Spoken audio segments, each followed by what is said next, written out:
The Force, the all-mystical energy field that surrounds and weaves through every fabric of the galaxy.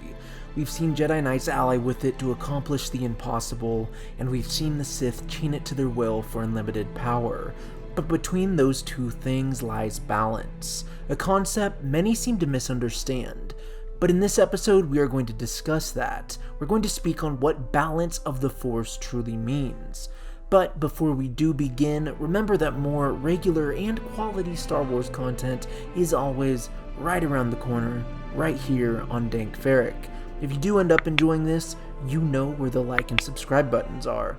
But without further ado, this is the Force and what it means for it to truly be in balance. The Force?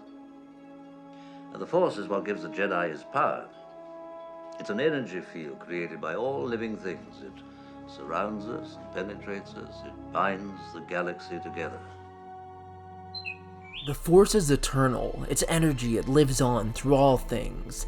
In that Force, we find two halves of the same whole. We find the light side, and then we find the dark side. Most of this has been seen and displayed in the epics of Star Wars, from A New Hope to Revenge of the Sith, and even in the standalones such as Rogue One. We've seen how our heroes and villains have made use of it. Some, like Obi-Wan Kenobi, stand with the Force. It fights with Master Kenobi as an ally. Then, on the other end of the spectrum, we see Darth Sidious. The Force fights for him. It is a tool, a weapon that he has made to achieve power. But in there we have what it means for those two concepts to balance, and that's what we're going to touch on now. First, we'll need to look at a common misconception though. Many people over the years have believed the imbalance of the Force is the dark side itself. They believe that the dark side is what tips off the scale, that it's what must be taken away in order for this balance to be achieved. And while it may be easy to think that, we'll need to look at the words of the creator of Star Wars, George Lucas. Let's do that now. In 2002, Lucas spoke with Time magazine, and he said this: "I wanted to have this mythological footing because I was basing the films on the idea that the Force has two sides, the good side, the evil side, and they both need to be there. Most religions are built on that, whether it's called yin and yang, God and the devil. Everything is built on the push-pull tension created by two sides of the equation. Right from the very beginning, that was the key issue in Star Wars." End quote. So as you can see with Lucas's words, the dark side and light are meant to be there, both of them. However, they need to be on similar footing. As an example, let's look at the time of the original trilogy. Palpatine rules the galaxy with Vader and the Inquisitors. The Jedi have been snuffed out and defeated for the most part, and with this we can find the imbalance that might lead to people believing that the dark side cannot be there at all.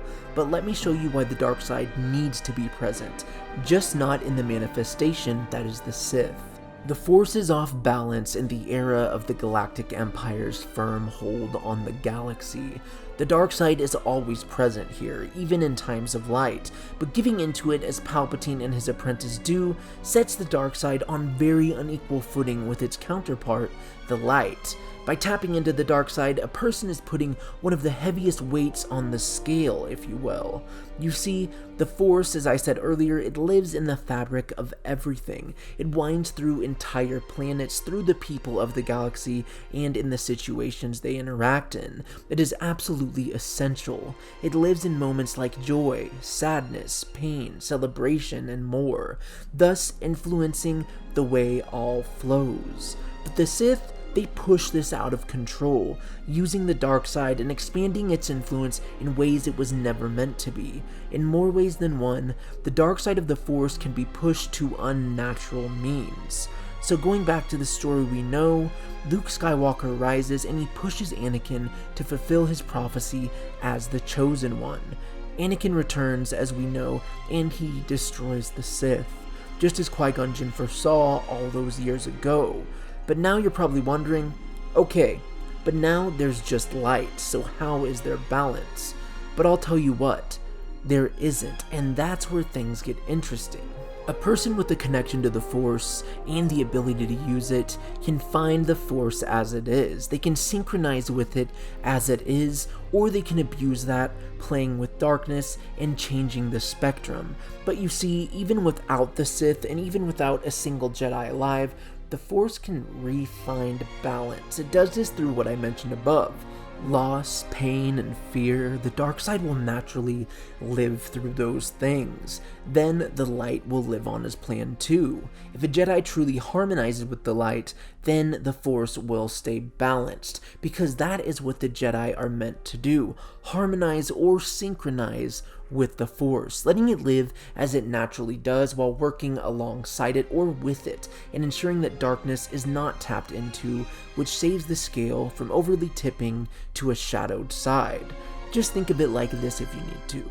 The dark side, latent and even untampered with, is heavier than the light. It weighs more. Thus, the light must outweigh the dark, or it must at least look that way. But to truly destroy the dark side and purge it from all things, control emotions and situations, that would just tip the scales again, putting the light side as the issue. Because yes, too much of one or the other is a bad thing, whether that's too much light or too much darkness, even if the thing tipping the scale is the thing perceived as good, such as the light. In the end, the dark side weighs more than the light. There will always be more Jedi for that Force to be in balance, and there must be no Sith. The dark side must live naturally. It is about what we fight internally, the dark side that lives within all, just as the light lives within all. To close and to really tie this together, to put a bow on it, let's once more look back to George Lucas. In the 2002 Time magazine piece, he also said this, and I believe it is the ideal note, the perfect thing to bring this home. He said, "In each of us we have to balance these emotions. And in the Star Wars saga, the most important point is balance. Balance between everything." This has been Dank Ferrick, and until the next time, stay safe, and I'll catch you guys on the next one. May the Force be with you, now and always.